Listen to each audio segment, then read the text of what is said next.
It's so nice to be back here at my favorite Berlin conference, talking about one of my favorite subjects. Oh, platform collapse. Although I wish I didn't have to talk about it. I wish this problem was solved already. So I just had a fantastic introduction.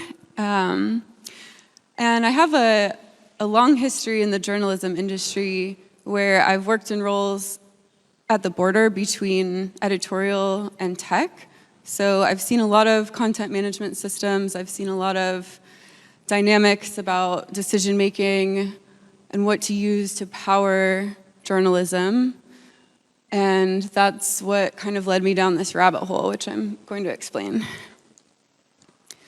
So our story begins in kind of a glum state where we know that the current landscape of digital publishing is a bit bleak. We've seen in the past year the death of huge legacy institutions like the LA Times, Vice, prior to that, BuzzFeed and Gawker. And some authors are even equating what's happening now to an extinction level event in journalism, where publications are dropping like flies. And this is largely because of the failure of advertising business models. Print publishing, even deader. We've seen a 70% decrease in newsroom employment over the last 15 years, and almost 3,000 papers folded. Which brings me to this kind of overarching model that I've put together to describe what's happening in the ecosystem as these legacy publications collapse here. And the people who comprise those publications move elsewhere.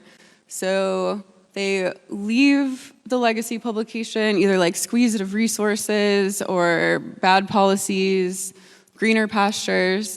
And we see these kind of leader journalists moving away. So the legacy publications are left with more staff journalists that tend to kind of do what they're told, follow the marketing department's incentives. They're not the rabble-rousers that are really leading the forefront of journalism. So then when they leave, they can choose to go to other legacy publications, which might be around for another 3 to 5 years, who knows. But we're seeing more and more these journalists are going to form indie publications with other journalists who become sort of like superstars themselves, or they go off on their own and become independent publishers. And where they publish is this new entity that's emerging called the Platisher, which if you look at all of these forms together, including old school publishers, they're all platforms of some type, just like this is a platform that I'm standing on right now. But we get into this kind of new gray area of definitions where there's a crossover between tech platforms that are emerging to support this type of content and traditional publishers. So these tech platforms aren't just acting as a means or opportunity to communicate ideas or information. They have a really special definition, which is this web hosting. So these are kind of the differentiating features that I've put together between the two. And you'll start to see the problems where they begin blending together. And if you think of some of the platforms that publishers are gravitating toward today, maybe you can already begin to tell the problem here. Because in the old days of publications, there was a responsibility that the publications had to the brand and to authors. And so we're moving from an era where a clearly defined publication would commission and own the content fully because they bought it, they own it. Maybe they'll revert some rights back to the authors, usually after 90 days because of the previous advertising funding, to this model where platforms are declaring they're not responsible for any user content. They're just an agnostic software, and they can moderate basically however they want if they choose to do so. And one of the reasons why you get into this ownership issue is because of a piece of US legislation called CDA 230, which states that platforms are not responsible for the content of their users. And this piece of legislation was kind of founded because of child endangerment issues that started arising when people were posting content to platforms, and moderation wasn't at the level of the frequency where it is now. So publishers, on the other hand, would never let any child endangerment content into their magazines because they're editing everything. Sometimes like 20 different people will touch an article in some way before it goes live versus just one person when you're publishing on an island. And this distinction is important because these editorial decisions determine what the entity is. So publishers are making all these decisions about what to publish, who to pay, to write what, when to hire and fire writers and editors, and everything about the narrative and the voice of the brand. So these are some of today's platforms, and my personal encounter with them all starts with this one, Medium, where I was one of the first paid contributors that hosted a collection on Medium, my previous company, Ladybits.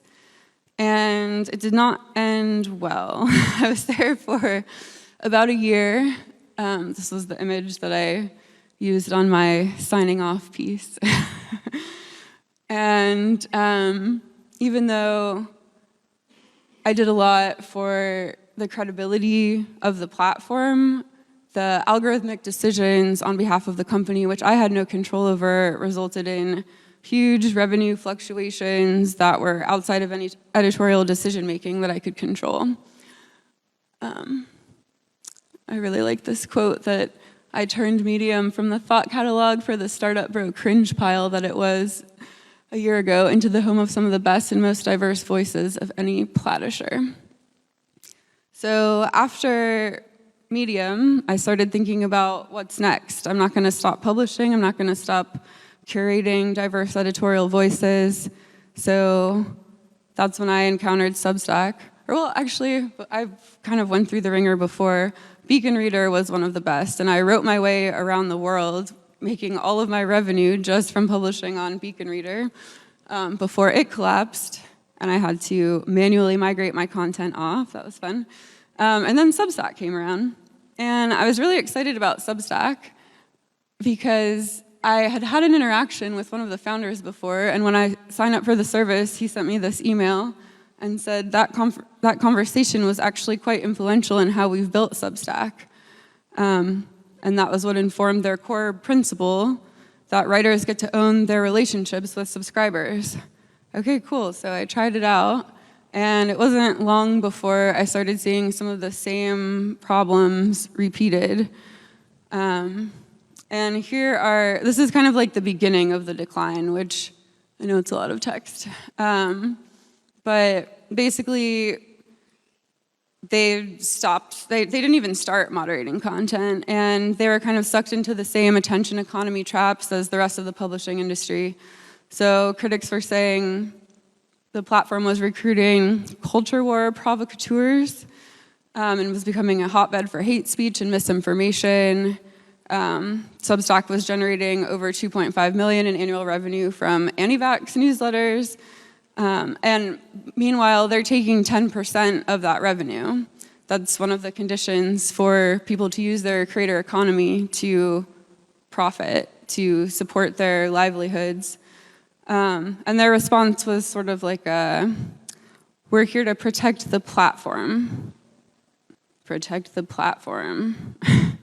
Not to protect journalism or journalists or anyone but the platform, because they are a VC-backed company that's beholden to stakeholders. And then, they continue to not do anything, and eventually some of the star writers on Substack's platform started noticing something about the newsletters that were being pushed through this distribution ecosystem.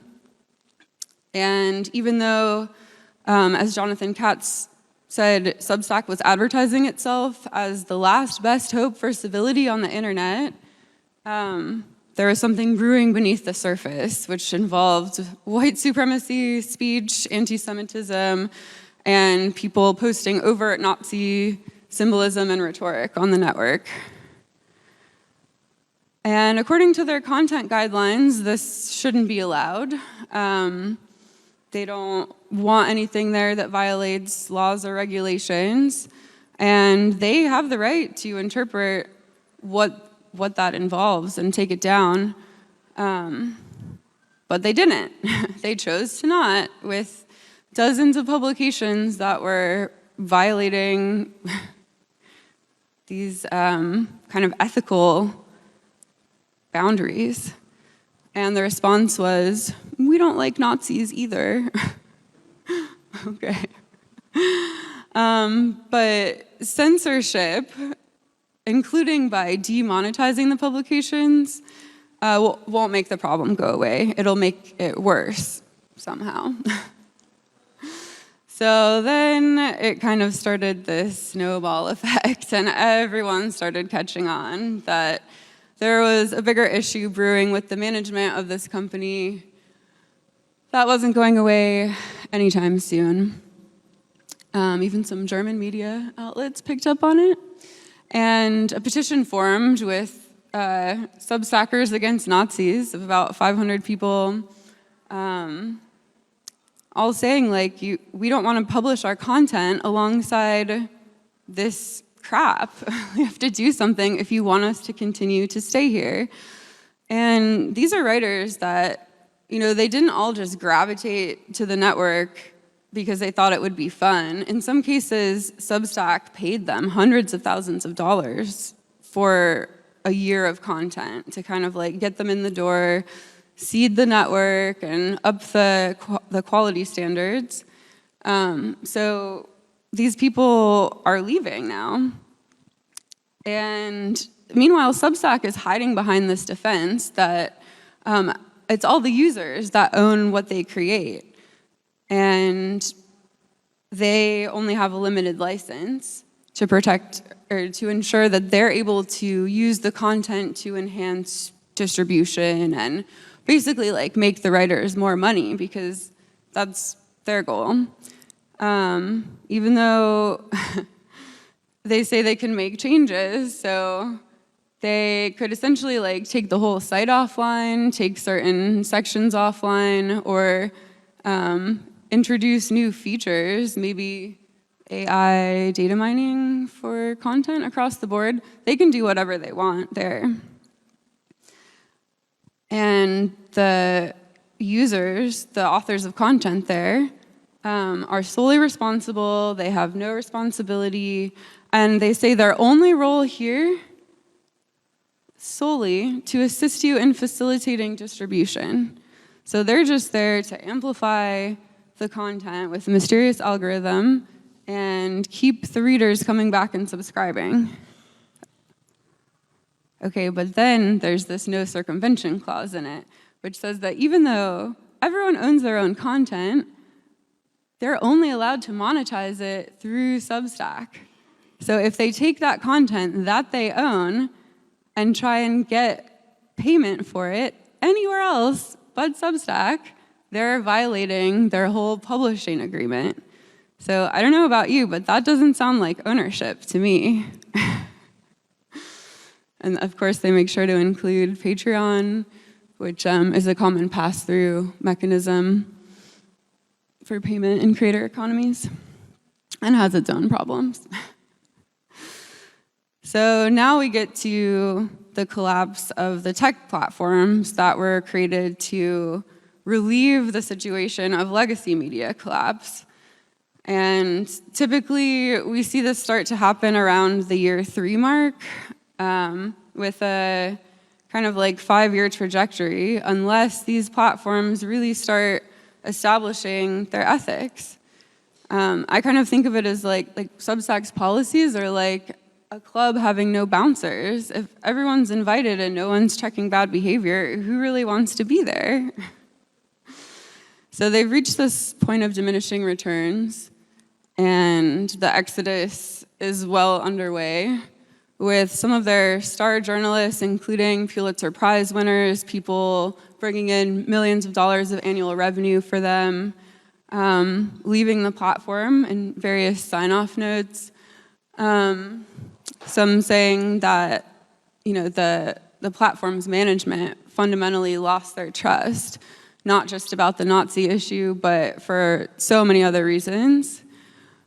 Casey Newton, a huge writer, has said, "We've seen this movie before, and we won't stick around to watch it play out." And then Rusty Foster, who is the same person that wrote that Newsweek article about me in 2013 when I left Medium, has a particularly scathing statement.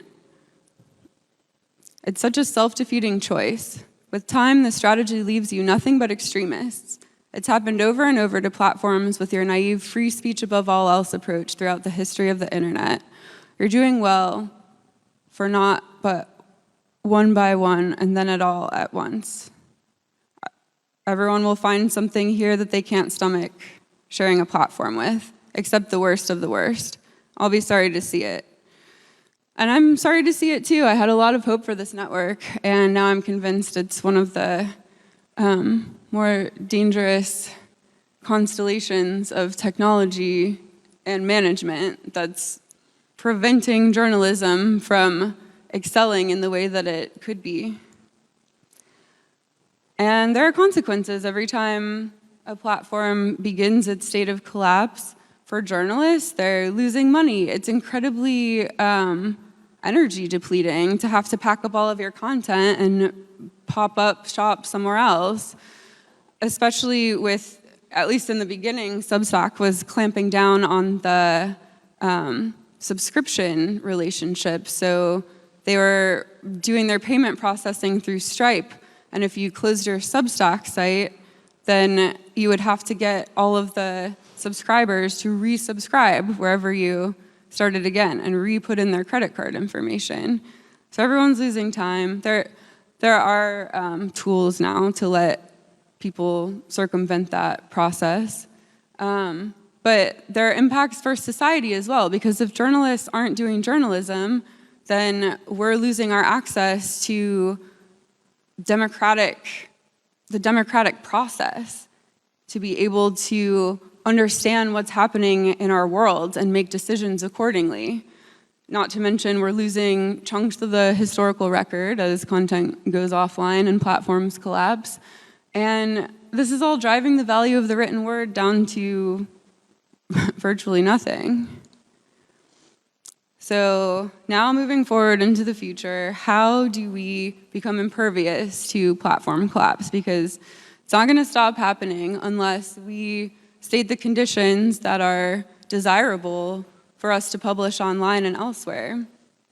So I think the first step is to remember that platforms don't last forever. There's something called memory holing, where when a platform goes offline, it sucks into it all of the links and all of the content that was associated. And you can see in this illustration of link rot that this happens quite fast. And Harvard did a study that after 5 years, about 50% of all of the links that were cited in Supreme Court opinions were not accessible anymore. And this only gets worse over time. So another strategy is to not put all of your eggs in one basket, which Substack made kind of difficult with its monetization rules that we saw earlier. And I think really the way of the future to get around this is to have licensing agreements where those agreements preserve the ownership of the author before they engage with platforms. Be wary of solar flares that can take out all these platforms at once, but maybe a low point of concern. I think it's important to always maintain a local archive of your body of work, or, make relationships with some of them. I mean, there's not so many. There's like maybe 10 good ones, archivist services that are out there. And try and reframe your mindset to think of it as I do in this briefcase model of digital publishing, where you can put all of your archive in a briefcase and carry it with you and say, I own this content. And then you bring that briefcase to the platform and open it up. And that's when you share it with people who are accessing that platform. And the tools are still being generated to do this successfully, but we're well on our way.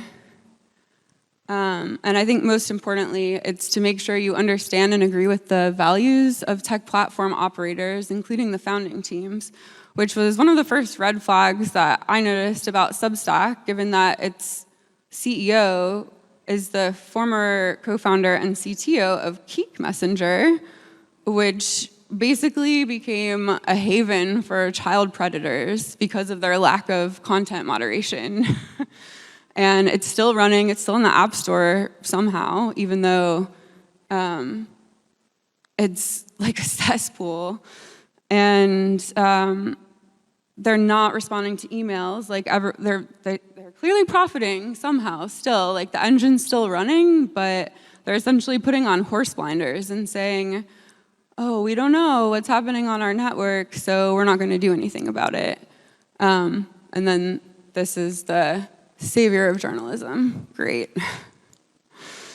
So I think in the future of digital publishing, we can begin to see new models emerge around decentralized or distributed publishing, where through the use of blockchain and Web3 technologies, we can start to fine-tune the licensing around bodies of content, even on a per-article basis, and track how that content is distributed across the open web, not just within a closed walled garden type ecosystem that's controlled by people whose values you don't share.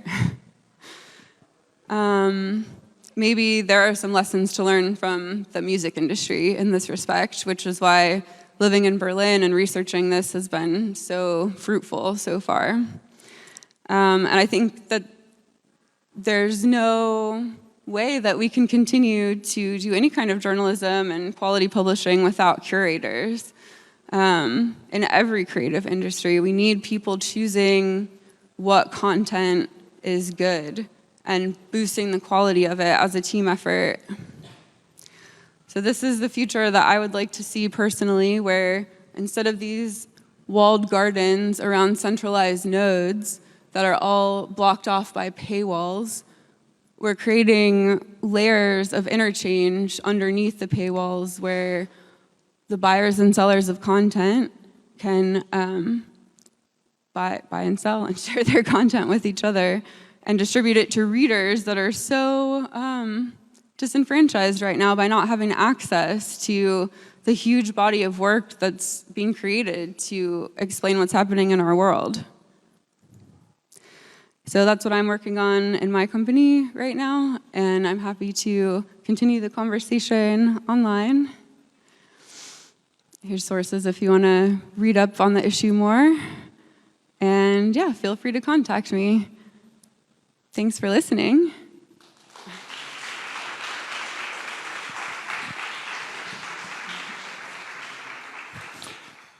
All right. Thank you very much for this very interesting insight, Arikia. That was pretty new to me, at least, and maybe not for you.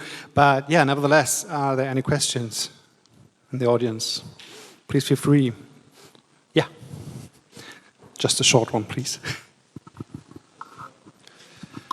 So thank you so much. I'm curious, we're now seeing with kind of automated content and generative AI as the new craze. How do you see this sort of kind of philosophical approach that these companies are now trying to drive down the revenue streams for human publishers while also kind of investing in automated content? And you talked about the kind of the political impact and the philosophical impact. Could you talk a little bit about how you see the impact maybe on society of this sort of interplay between it being more difficult for human content creators, and at the same time more of a impetus on automated generated content, which we know is not so, human-centric?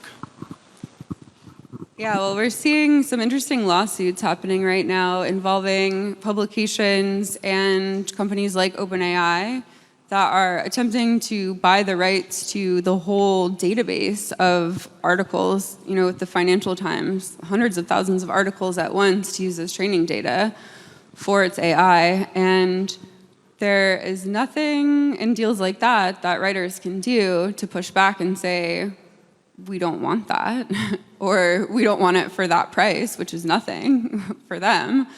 So I'm hoping that by moving to more decentralized models where writers and other kinds of authors have the ability to negotiate their own licensing arrangements with platforms on a case-by-case basis, I'm hoping that that will also pave the way for these negotiations with AI entities. And then in terms of AI being pulled into the publications as authors, I don't want to read that. I don't know. I think we're going to see pretty soon that there is a difference in quality, a marked difference, and that we'll miss it when it's gone. And hopefully the places will exist where we can find it again. Okay, and I have a second question here in the back. Hi. I was wondering, you touched on it a little bit when you talked about Kik and the sexual content, and I've been wondering, why is it only Nazis that platforms seem comfortable hosting when many platforms have banned sexual content or nudity? Do you have any insight on that? It could be because the platforms agree with the Nazis. And that's why they're not removing it. I don't want to make any assumptions on behalf of anyone named in this talk. But it is they're having it both ways, where they're saying, oh, we're protected from being responsible, and at the same time, we're going to use our editorial judgment to bring in the people we want publishing and let the ones stay there that don't really bother us that much. I think kind of universally, and because the law is so clear around sexual abuse, child sexual abuse content, there's a firm line in the sand around that type of content. No one wants to be associated with it, but people have different politics about Nazis. Unfortunately. Unfortunately. So we spare some small minutes for the last question. If that's not the case, thank you very much. Make it up for Arikia. Thanks for the interesting talk, for the interesting insight.